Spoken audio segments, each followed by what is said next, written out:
Hey, what's up, everybody? Welcome to Phantom Live, baby. Special guest tonight, Patrick Walters, the legend. Getting there. Guys, we're excited to be here. Bro.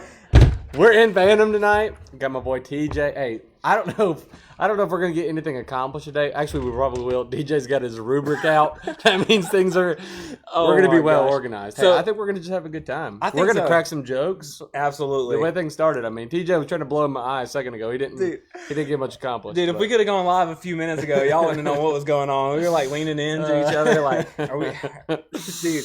And that's something we're gonna crack some jokes tonight. Like we gotta go hunting to get together the other night. As soon as I get back to the camp or whatever, Patrick's like, I bet TJ's scared of the dark out there. But yeah, what'd you say? I said, well, yeah, actually, kind of. Like, I wouldn't judge you, but I was just giving you a hard time because I was like, we took multiple side by sides down there. Yeah. And he cracked me up. He said, well, he saw me coming, but I didn't know I was supposed to pick him up. Todd should have gave us some more information on Right. that. And I drove by their stand not knowing that they were still there. He said they climbed down, and then when they saw me drive past, they were like, yeah, we'll just go way back in the stand. Let's just scooch back up in the stand just in case. But that's actually not bad. Yeah. That's not as bad as Rob. Oh, yeah. When we accidentally left Rob in the woods for an additional 25 minutes. We're all sitting around looking at that giant deer that Lloyd killed. Dude, that was a monster, dude. Yeah, God, that was a good deer. And then we're all standing there and they were like, where's Rob? I know. Rob and his poor lovely wife were just Bro, it was stuck like in a the middle light of the bulb. woods. It was like a light bulb for Todd. He was like, where's Rob? And we're like, well, we don't know where Rob is. We thought Rob was inside eating chicken fingers. Yeah, I know. Dude, No. that was so funny. And we were like, yeah, so we're cracking jokes on each other. Yeah, my wife and I, we climbed down. We just see you and Emily on the side by side just scooting down the road. And I was like, maybe they'll come back for us. Maybe you should have flashed a light or something, like an SOS, like waved your hands. Like, because I thought when we were going to get back, I was like, yeah, everybody will be there hanging out. We'll go catch up. So we just cruised on back, a little buggy, and nobody's back. And I was like, dang.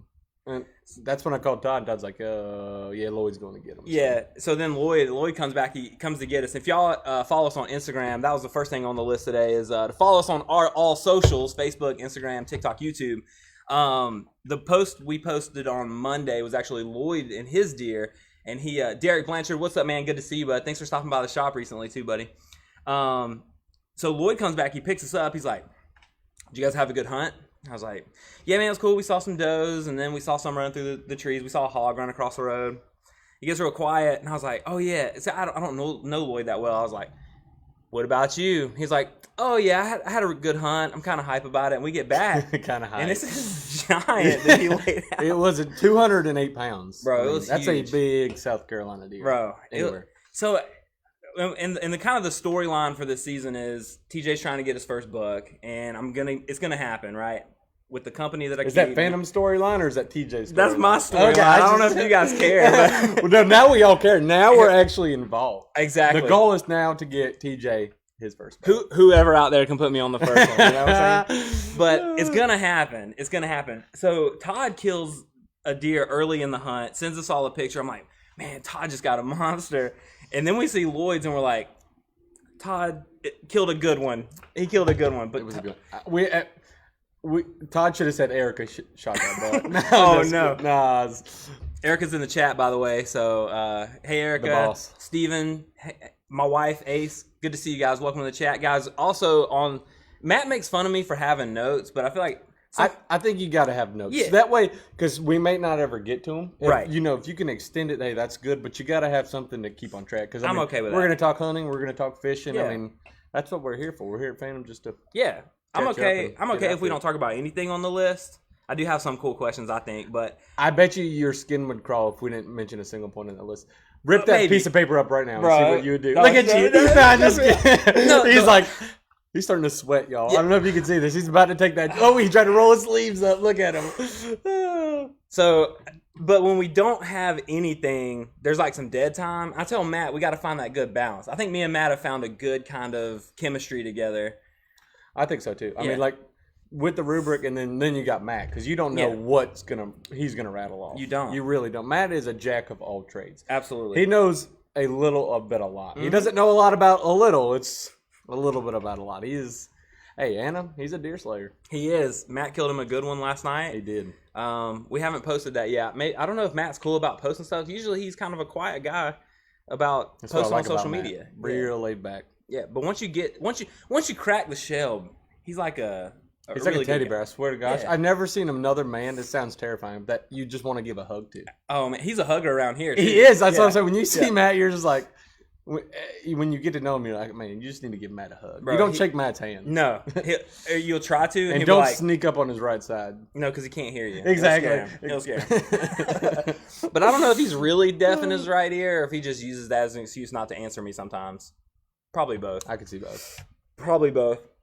Hey guys, we like this podcast to stay interactive, obviously between us, but with you guys as well. So if you have any questions, feel free to throw them in the chat. We'll either address them then, or I'll write them down and we'll get to them at the end. We'll try to have a Q&A section at the end of the stream as well. Matt is actually practicing for the 6-man, and so we're hoping that he does well out there. We're hoping that all of our friends do well out there. And we want to tell you, too, that if you're fishing the 6-man, maybe you came into town to fish the 6-man. This weekend. It's this weekend, baby, and we got everything you need right here at Phantom Outdoors. You really do. I mean, I'm from fishing to hunting. Yeah. And when fishing season is going on, this is the main row of aisles that I'm in. I mean, the amount of fishing stuff y'all have gotten here is really blowing me away. But the last, I'd say, month or so, I've got back on the hunting train. Because every time, TJ, you've seen me in here, which room have I been in? You're always in the hunting room. I know. Like, It I won't even kills know me. you're here. Actually, when I met you, it was in the hunting room. You probably hear me, though. That's probably the bad part. Oh, no, not at all. You probably hear me in there cackling, as Emily would say. I'm over there just howling. Bro, that just speaks like to your personality, though. You're just an easygoing guy. You're easy to talk to, approachable. When I first started working here, I knew that we sponsored the Patrick Walters.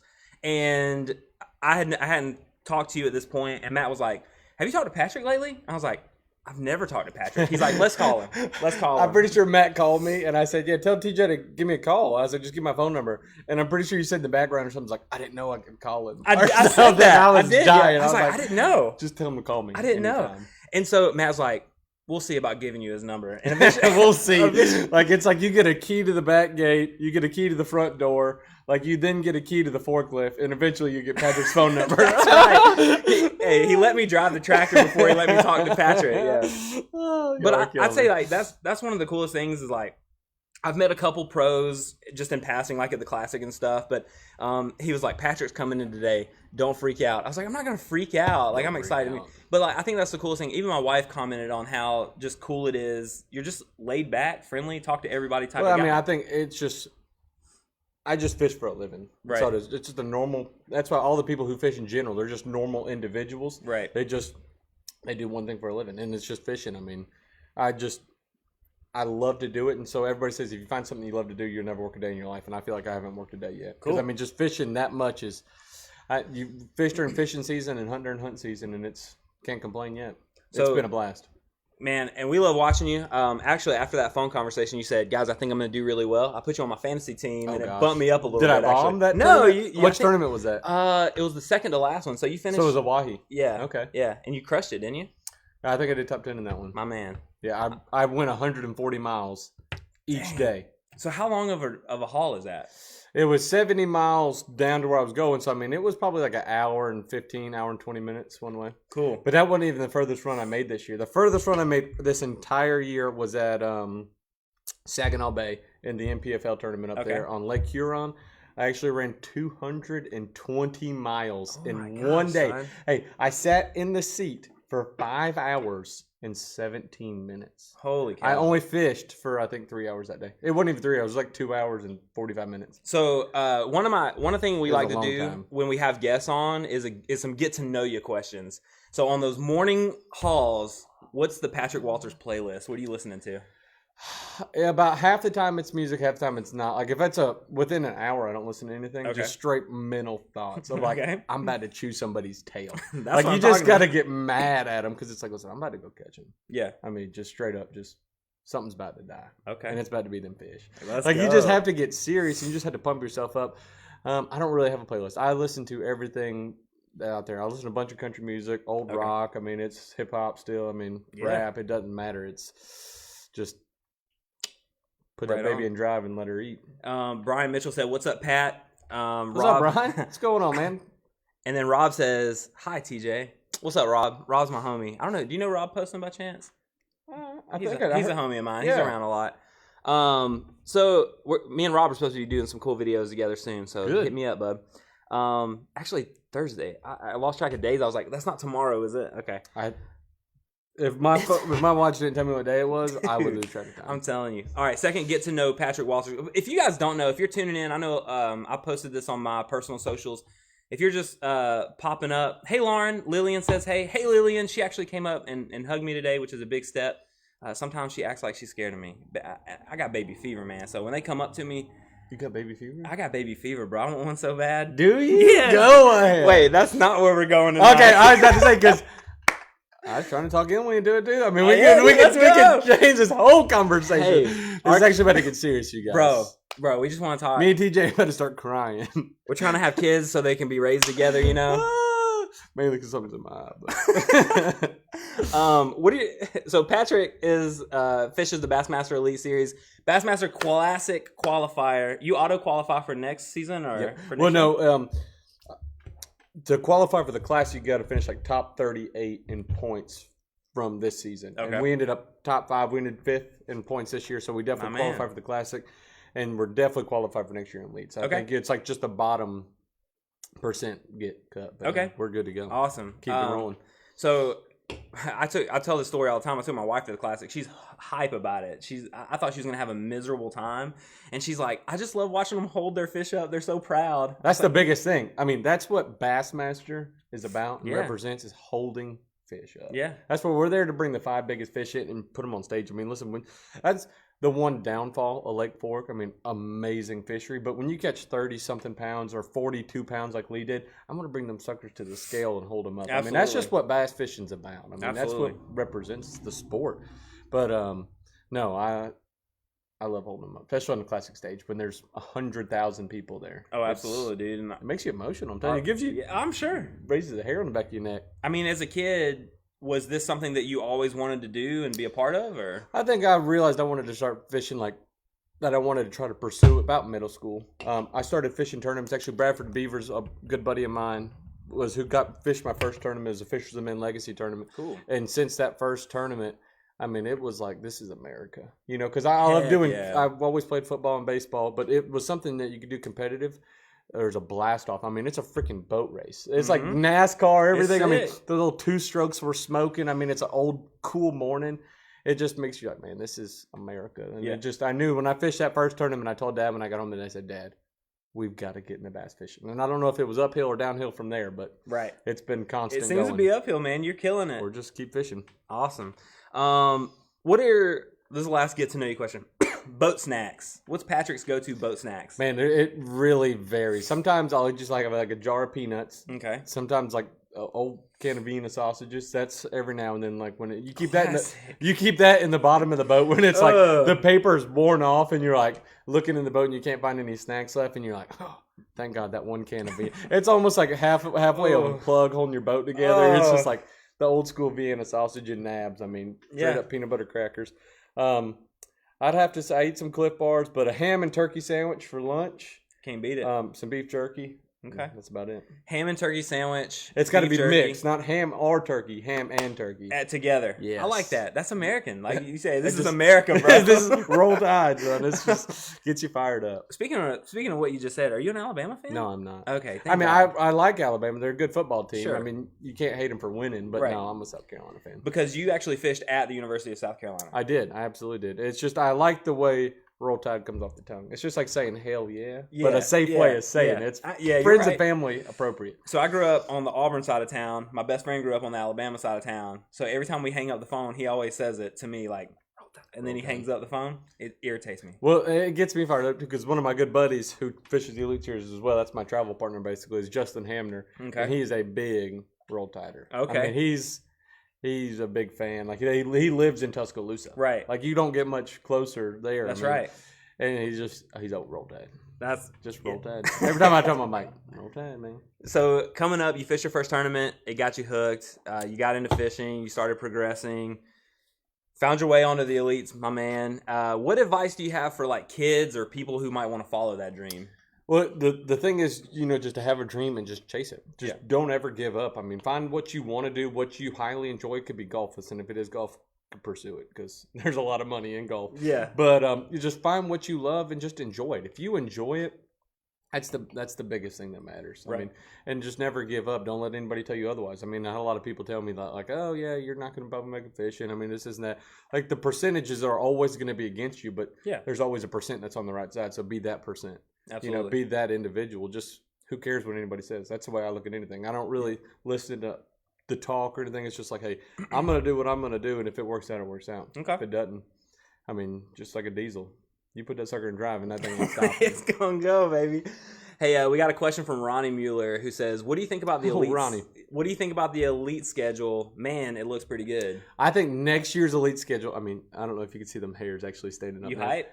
I am. I think that's the best schedule we've had yet. I mean, Santee and Ronnie knows because we're going to Murray.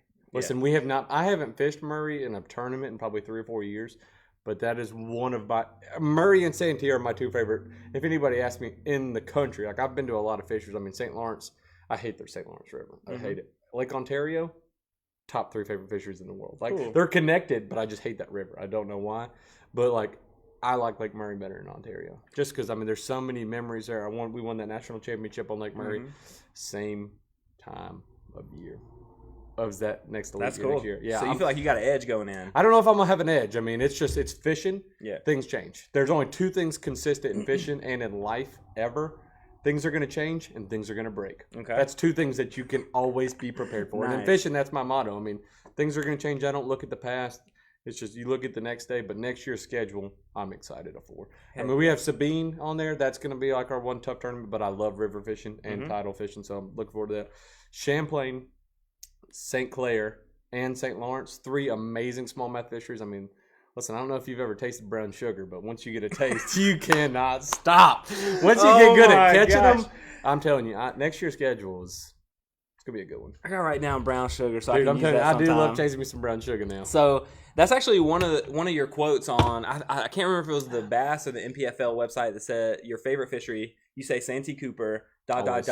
But I'm starting to love northern fisheries. I guess you got a taste of that brown sugar. And I'm telling you, you get a taste of it. And the first couple of years going up there, it was overwhelming because, I mean, they're contourless sometimes. There's not as many contours. Like here in Southeast are man-made reservoirs. We have deep creeks. We have channel swings. We have all that stuff. And that's what we've grown up patterning.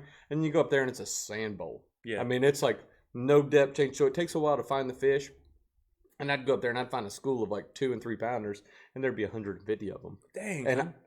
And that's not many. I know that sounds crazy. Yeah, and you'd sit there and catch them, and I'd be like, this is the deal. And like that's all they would be. And so I didn't know that at first, because back home, if you find a school of fish, there's going to be a 7 in there. There's going to be an 8 pounder in there. There's going to be a 2. There's a 1. There's a 12-incher. There's a 15-incher. Then you catch a 9. Then there's a 7. I mean, that's like Santee if there was like to get that big of a school, but. They group up by size up north, and I didn't realize that. So if you're catching 2 or 3 pounders, you need to pick your trolling motor up and leave, and just don't even fish for them. There might be 1,000, and they'll be schooling. Don't fish for them. They're all the same size. They're all the same size. Okay. And so once I learned that, it's like, hey, 4 pounders hang out with 4 pounders, 5 pounders hang out with 5 pounders. Yeah. And you learn to chase that quality of fish. My mindset's completely changed for fishing up there. Cool.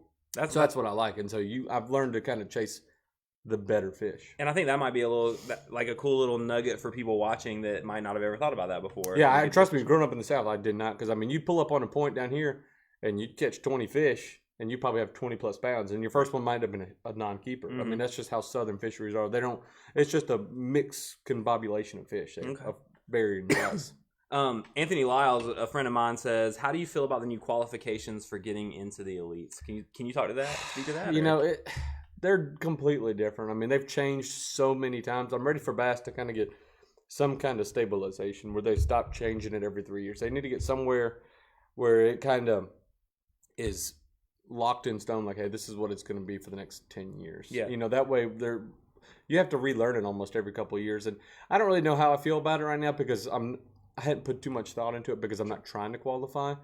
I think it's going to be good and bad. I think it hurts a lot of people because, I mean, when I first started fishing, I actually started fishing the Opens.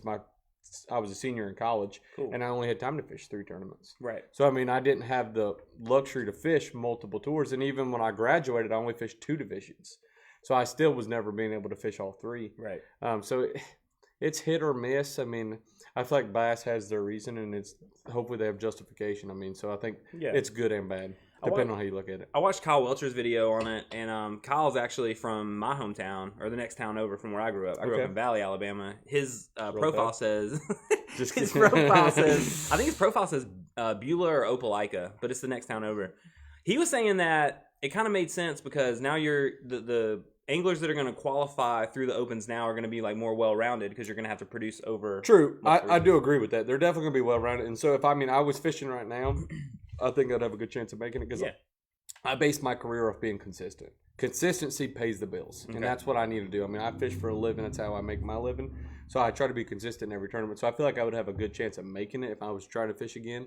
But just for the overall bass fisherman, I think it makes it tougher to qualify. But like for certain people, I think it's going to be better because I mean it's going to make the Elite Series field tougher. Right. Meaning more accomplished anglers and better anglers because if they make it, then they're going to be able to fish all the fisheries. Right. Because they're going the entire East Coast basically. Right. Southeast.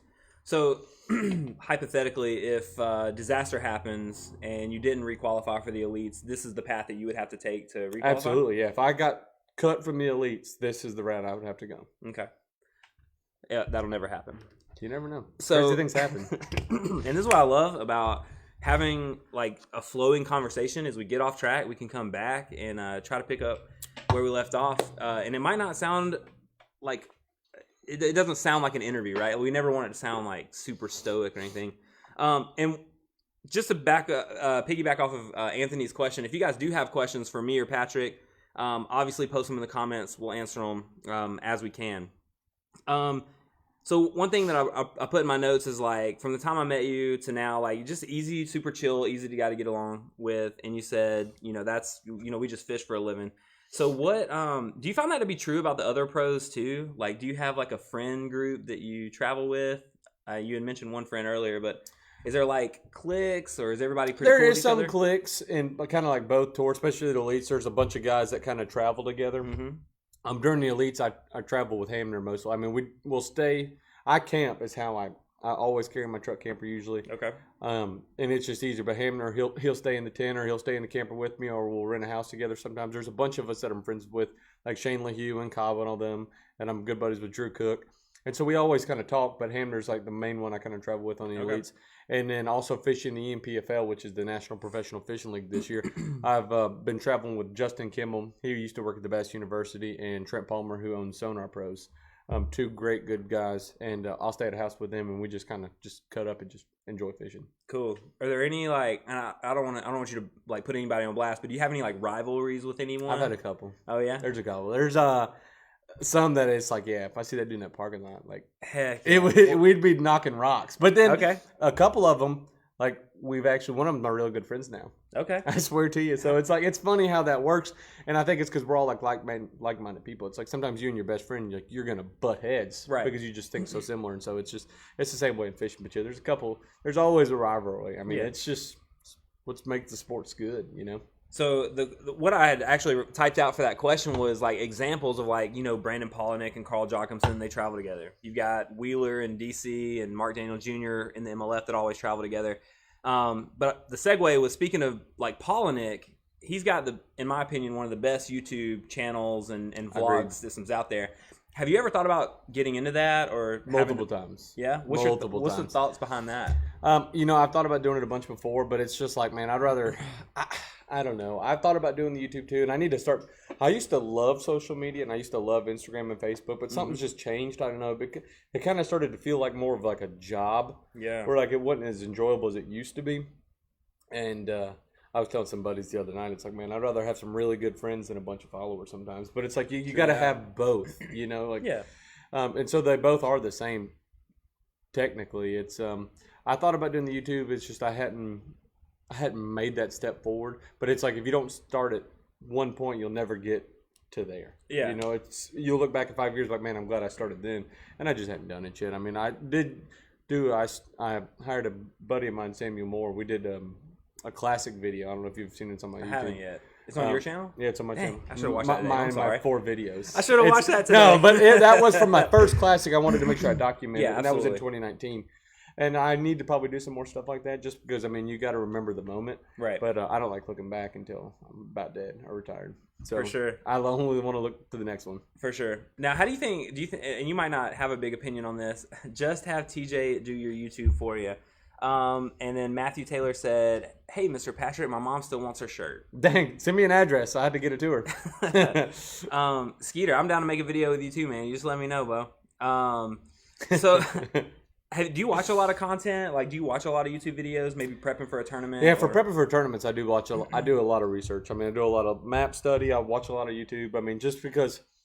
The biggest thing in fishing too, no matter what somebody's skill level is, that's the biggest thing is you got to be open minded. I don't care if it's a high school kid. I don't care if it's a middle aged kid. I don't care if the guy's 75 years old. Listen, everybody has something to offer, and you have to take in their knowledge. I mean, listen. A lot of people kind of get kind of cocky and they're like, man, I know more than that guy. Listen, yeah.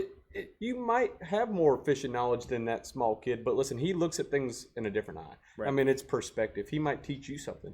And that's how I look at fishing in general. Everybody sees things different, and it's good to help other people and see how they look at it as well. And so I've thought about it. Cool. Absolutely. And I think like one thing, so last year, I fished the 6-man last year on Clark's Hill. I made a video about it. And then a high school angler, hit me up and sent me a DM on Instagram. Was like, hey, bud, I saw your video. You got any tips? And I was like, I just lucked into fishing the 6-man. Like, we had 2 people in our club that come fish it. Like, I can tell you what I know, man, but like, exactly. Who am I? I feel so underqualified to give. But no, you can't look at it that way because see, you always have something to offer. It's like, hey, this is how I fish this bait, and he's like, oh, well, I didn't know you fished it that way. Right. It's just that's how you learn things from different people. My mom said, just bring to Phantom and we will pick it up. That's Matthew Taylor. Cool. So you mentioned the NPFL, the National Professional Fishing League, and what's it like trying to balance like the two, or what are some similarities and some differences between the two? I balance them pretty easy, kind of where it's like the elites. I look at that as being my job. Okay. And so I put a different level of pressure on myself to perform. It's like, listen, I mean, this is the one your sponsors are looking for, your fans, everybody's like, listen, you got to catch them in the elites. Mm-hmm. In the NPFL, I've kind of looked at it this year. It's like, hey, I feel like you got to fish as much as possible if you're going to fish professionally because that's how I'm going to make my living. But fishing that tour, I don't have as much pressure on myself because I'm not really in it for points. I'm there to have fun and just to fish. So I can kind of cut back, relax, just fish stress-free. I mean, that sounds crazy. I mean, there's still a lot of money on the line. But I look at it as like, hey, I'm just going to go fishing and whatever is going to happen, it's going to happen. And it's been a good year. I mean, the tournaments have gone really well over there. I've really enjoyed that league. But there's not really too many differences. I mean, it's like, it's a multi-day format, which I love. Can't get any information, which I love. See, I love how you have that format. It makes everything even. That's because before I fished the NPFL, I'd always fish the Opens. Mm-hmm. And I'd only practice 3 days for the Opens. And you get there and some guy's been there for a month. Right. And who knows, he's talking to the local or something. So when you get there, you always felt kind of behind. But when I get to the NPFL, it's like we're all in the same playing field. Yeah. That's what I love. You just get there. It's like brass tacks. You just get there, get down to fishing, and just enjoy it. And you're crushing it. Like in the NPFL, you've won 2. Won 1. Won. Came in second 1. And in a third, you were like 7, right? Like 10th. Okay. There's been 5 tournaments. I only fished 4 of them. I've skipped out on the first one because I had a scheduling confliction. Right. Which I didn't find that. I drove all the way to Kentucky and realized the classic practice started like the next week and had to drive all the way home. It was not good. Oh, no. And so I just had to basically just throw $5,000 away. Yeah. But and it hurt. You're sitting. I mean, just basically just burned $5,000. Yeah. But that way, I had to still do that to fish the next one, and then we fished Hartwell the next tournament, and ended up coming second. So nice, worked out. Cool. And so moving into next year, you're planning on doing both again, or? I'm not sure yet. We got some schedule conflictions right now. Mm-hmm. With the elites and the NPFL, like this first tournament of the NPFL, I'd probably get no practice for because Seminole's the week prior, and I just don't like fishing with 0 practice. I don't want to drive 24 hours to Del Rio, Texas, to go to Amistad, in a place I've never been. If it was a body of water I've been familiar with, and then one of their other tournaments, I don't know if it's 3rd or 4th, at Wright-Patman in Arkansas, I wouldn't even be able to make that tournament due to being at another tournament. So, and their entry fees went up a little bit, so I'd be paying $36,000 to basically miss a tournament, which is a lot of pressure to try to make that back. It is. I mean, and then what you began fishing like as your fun tournaments now become more stressful. and less Exactly. carefree. That's what I'm saying. That's why I'm fishing them, is to be stress-free and enjoyable, and then it's like that kind of takes away from them. So it's interesting. So Gerald Swindle right now, huge social media following, hilarious guy. He is fishing the Open on Hartwell right now. Is that kind of like his version of you fishing the NPFL? Like, this is fun for him? And I used to fish the Open. I fished the Opens for the last 3 years that I made the Elites. Okay. I have fished the Open since college. This is the first year I have not fished the Open since I've started. So for you, fishing the Opens, is that just to stay sharp? It's to stay sharp, because usually the first Open is before the first Elite Series tournament of the year. Mm-hmm. And so like you see me now, I've been hunting for a month. I'm going to hunt for all the way through December into January. And so it's like, you got to break that rust off. You got to get those wheels turning, and that's why I like an Open, because it's $1,800 for $6,000 of an entry fee, and it's like the points and everything. So I like that kicker to kind of like get back into the fishing format. Make sure your boat's broken, because we get a new boat every single year, and you can order the boat, I swear to you, the exact same every single year, but something's always different. Sure, you're always having to like change this or change that, or adjust certain things, and so it's like you want a tournament to kind of to work the bugs out. Okay. That's what I like it for. So you're allowed to, as an Elite Series angler, like, you're allowed to come and fish local events too. Do you ever do anything around here anymore? Or? I still fish around the house a good bit when I'm home. But the bad thing was a lot of the tournaments around here, they changed the rules where professionals can't fish a lot of these local tournaments. Okay. So like I can't fish the Fishers of Maine anymore. I can't fish the CBCs. Like the tournaments I grew up fishing to get where I'm at. You can't really fish those. I think they did change the rules this year where I could fish the cats. I actually have to double clarify on that. I don't know. So I'm hoping that is the case, that way I can fish some winter cats on Santee. That'd be pretty fun. That'd be cool. Let's answer a couple questions. Brian said, "What do you think about the back-to-back South Carolina tournaments for bass this year?" I'm excited about it, and I'm a huge fan of that. Back-to-back in the home state, and they're both in April. April is my favorite month to fish in South Carolina, hands down, because there's fish everywhere. Right. I mean, it's just no matter where you go, they're there. I'm excited about that one. Matthew Taylor. So I think Matthew Taylor might be a high schooler, because they have the high school tournament out of Blacks this weekend, along with the 6-man out of John C. He says, "I have a tournament this weekend at Blacks camp, and with the cold front that's coming through, I'm not sure what to do. Would you have any tips?" I actually haven't been on the water, but I would say probably a chrome and blue rattle trap. Okay. If you don't know what to do, it's like rip that rattle trap around somewhere, just open in the depressions over the flats, wing that around, maybe fish around some current. I mean, I don't know, maybe some current, but it's like just throw that sucker around and go fish trees and some grass. There's got to be some frogfish and some of that gator grass somewhere. Yeah. If you were going to go pick up some black and blue or chrome and blue rattle traps, where could you get those? I'd say Phantom Outdoors. I'd say we have a few, baby. Come see us, Matthew. We'll get you hooked up. And then Skeeter said, "Patrick, you ready for another dog drive?" I'm just waiting on the phone call. Who was it? Was that Skeeter? Yeah. Tell Skeeter I'm waiting on the phone call. Call him. And then Skeeter said, "Elite anglers can only fish Lake Norman cat tournaments," is what he read the other day. And my buddy Cash, who is a good friend of mine, works at Bass Pro up in the northern end of the state, Greenville area. Says rattle trap, topwater, and then jigs. Can't beat with that. That's a triple whammy right there. There it is. Let's see. I got a couple more like small things, and then we'll dive into hunting. There's a big debate about electronics lately. I hear you're really dialed in. Like, I like electronics or tools. Yeah. Like, I don't know if you've ever, tried to nail in a nail without a hammer, but it's pretty hard. Yeah. And that's how electronics are sometimes. I mean, you can use different tools, but when you find the right tools for the job, I actually grew up, Santee Cooper's my home, like with a shallow water mindset, and I just would never use electronics ever. Yeah. I didn't start using electronics till I got into college. This sounds crazy, but I used to believe, growing up on Santee, if a bass, he physically could not live deeper than 15 foot of water. Like, I didn't think they swam out there. I thought that was like a no man's land. Like, if he swam deeper than 15, he just died. Yeah. Like, it was a ghost down out there.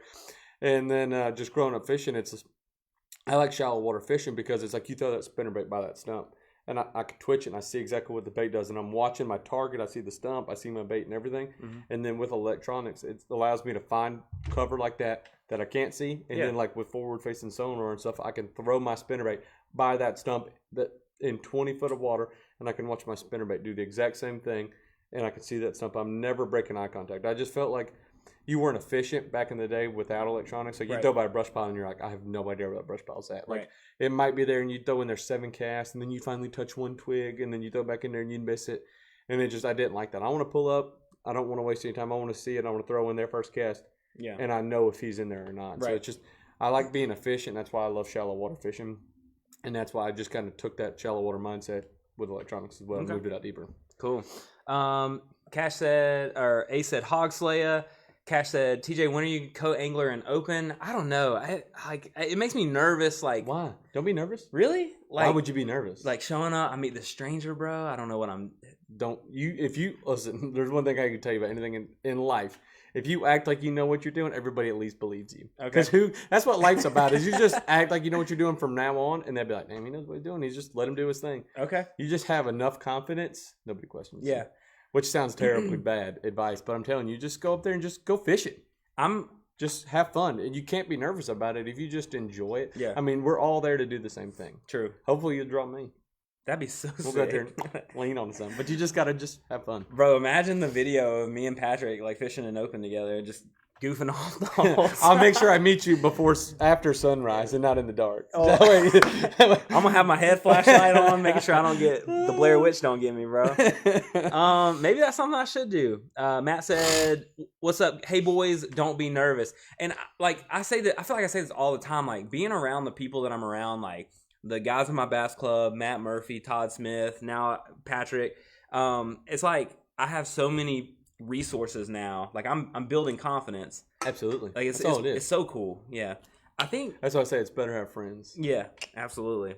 So if I hit you up with a text one day before a club tournament, like, yo, Patrick, come on. You just have to come jump in a boat with me. We'll go fishing. Dude, let's do it. I'm down. Just waiting on a phone call.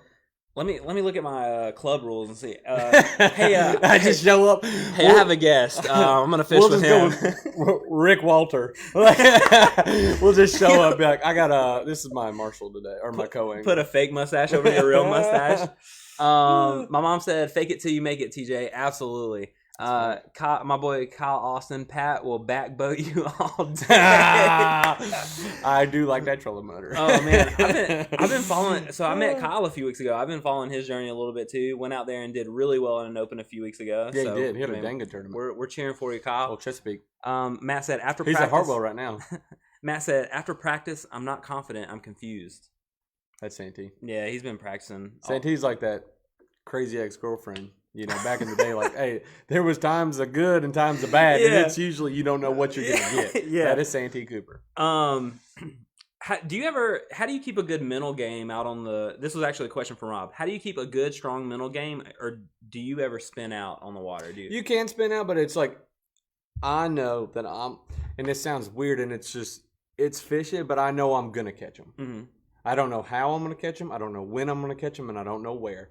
It's just I'm going to catch them. Yeah. And so you can make 99 wrong decisions in a day. All you can do is make one right one. Okay. So that's why I try to be as efficient. I mean, I talk fast, I move fast, I drive even faster. Like if you see me going down the road, like I'm cruising. So it's like you just have to make good mental decisions. You know, it's got to be it's an educated guess. You don't know what it's going to be, but if you make enough educated guesses in a day, you're going to stumble across those fish. Right. And then you have to let the fish do the talking. That sounds crazy, and everybody says that, but you have to read every single bite that you get. Every single bite I get, I'm like, why was he there? Where was he at? And, I mean, I'm not asking myself when I get that bite, but those are just, they're kind of ingrained in me now. Like, I do that, and I don't realize it. Like, I'll just start talking. Like, I'll be talking to myself out there, and I'm already flowing, and I'm changing colors, and somebody's like, why are you doing that? I'm like, well, I didn't like the way he bit it, you know. I don't like how he bit it. I don't know why. I don't like how long it took him to bite it. Like if I was watching him, like little things like that. Yeah. And so I'm gonna change till I get to the right thing. And so it's you gotta know that you're gonna catch them. You just gotta go fishing then. Okay. That's all it is. So confidence is a big player in bass 100%. Fishing. Let's go. Confidence is everything. Everything in life. It's just you just gotta be confident. Just go do it. If you fail, you fail. But the only thing is you can just get back up and just do it again. Absolutely. I mean, it's fishing. Don't give up. And then the last thing about fishing that I have on my list here, I feel like if we're doing a podcast, like there's no way we don't mention the viral video of the dudes cheating up. God, like I mean, flabbergasted. I'm unreal. Just I mean, you hear about people cheating, and actually, I fished a BFL a long time ago, and a guy got cheating on Lake Wiley in a BFL regional, and he was shoving a weight in a bass's mouth. So it happens in bass fishing too. It's not as frequent, I guess, but it was just one single weight, and that's what blows me away. That 8 pounds. That's what I've been saying, bro. I mean, I don't know how they thought they could get away with it. I guess they had just been doing it so long, and they just got so too confident in what they were doing. They were too confident in the wrong thing. And that's one thing you shouldn't be confident in is cheating. Absolutely. You're going to get caught. I mean, obviously when money's involved, you get greedy people out there like that. That's got to be what inspired it. But like, how do you feel good about yourself winning? Like, I'm a big video game nerd too. Like, I used to game a bunch. I built my own computer. Bro, let's blow your mind, I'm telling you. Bro, you want to run some Call of Duty? I can't right now. I got terrible Wi-Fi. I just moved to the lake, and it's it's 1.5. Oh, that's terrible, bro. Megabytes a second. Down it. I was in Somerville, and it was at 400 megabytes. So I was like, we got to fix that. Yeah, it's terrible. Bro, we're trying to start a Call of Duty clan.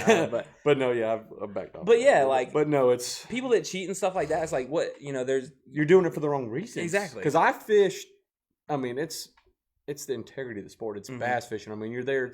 It's the fellowship of the guys. I mean, it's just you're fishing and women, and so it's like you're just there to enjoy the sport. And I just feel like they're just taking too much away from it. And the fact that when you do get that much money involved, it does raise the risk of that. But that did blow me away that they were. I mean, 8 pounds. That was the thing for me when I saw how much it was. It was like these guys not only cheated, but they like went overboard. Like they would have won the tournament with what they had. That's before sad. the 8 pounds. I mean, that's so sad. It really is. I mean, just people just getting carried away. What do you think happens now? Like, they obviously never fish competitively again. They probably will never fish or own a boat for the rest of their lives in America. Yeah. I mean, they're done. Yeah, I don't see how they'll get fishing licenses. I mean, that's fraud. I am curious to see what kind of charges they're going to get pressed on, but I mean, it's definitely going to be something serious.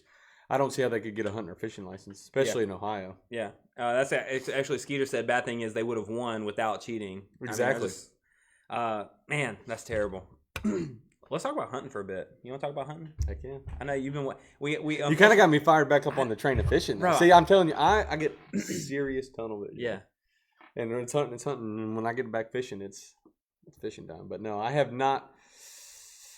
Yeah, when I put that boat in the garage, it's time to pick up the gun and we're chasing something. I don't care if it's dove, duck, deer, does not matter. Did you get to go dove hunting at all, or have you yet? I only went a couple times this year. I haven't got on a good dove hunt yet. I'm hoping the second season. We got till October 8th. I think it's the 4th today. 4 more days of the first season. It's about to go out, and I haven't been on a good one yet. I'm thinking November we're going to get birds. We had birds early in the season when it first started, but I was actually out of town. When everybody was like, "Garm, we got a bunch of doves. Come on, man! I'm out of town." Yeah. And then I think that first weekend they shot them pretty good, and then they kind of spoiled out. But no, right now it's mostly focused on deer hunting. So speaking of deer hunting, you came in and got a new scope. Like, what'd you go with? What was the process in selecting that new scope? Like, why'd you go with what you got? Matt Murphy, 100%. Shout out Matt. Shout out to Matt. He sold me hard on it, and actually I'm picking another gun out. I'm gonna probably come back and buy it tomorrow. That's for. Does Emily know? It's for Emily. Oh, nice. How about that? I know. I like how we covered the mic. Yeah. Hey, I don't want you to get in trouble. No, because I took her up when we went hunting, and she was shooting my old 270, and it just had a little too much kick for her. And she's actually starting to get the urge to hunt a little bit more, which I'm excited about. And so I want her to feel like I want her there, because I want her to hunt with me. Because I mean, I'm going hunting. I love hunting, so it's like I want her to be there. That way we can spend time together. And that way, getting her a gun that's like she can shoot and it's not too much kick for her to handle. That way, she got something to feel like it's her own too. So, what caliber are you getting for her? I don't know yet. Somebody give some shout outs for a woman caliber gun. Yeah. And I'm going to shoot it as well. So, I mean, I'm going to get. I was thinking the 6.5 Creedmoor or the 7mm 008. Not really sure which one I'm going to go with. I mean, a lot of people are going to say probably like a 243, just something a little bit lighter. 270 was a little much, but it's just. That's what I want to do right now, just hunting. We had that big discussion 2 weeks ago about what's the best caliber for deer hunting in South Carolina, and most people were saying 308 in the chat. Is that? I would say 270 or a 30-06. Okay. A 30-06, I would say, is the most well-rounded caliber in the country. You can go kill an elk with it. You can kill.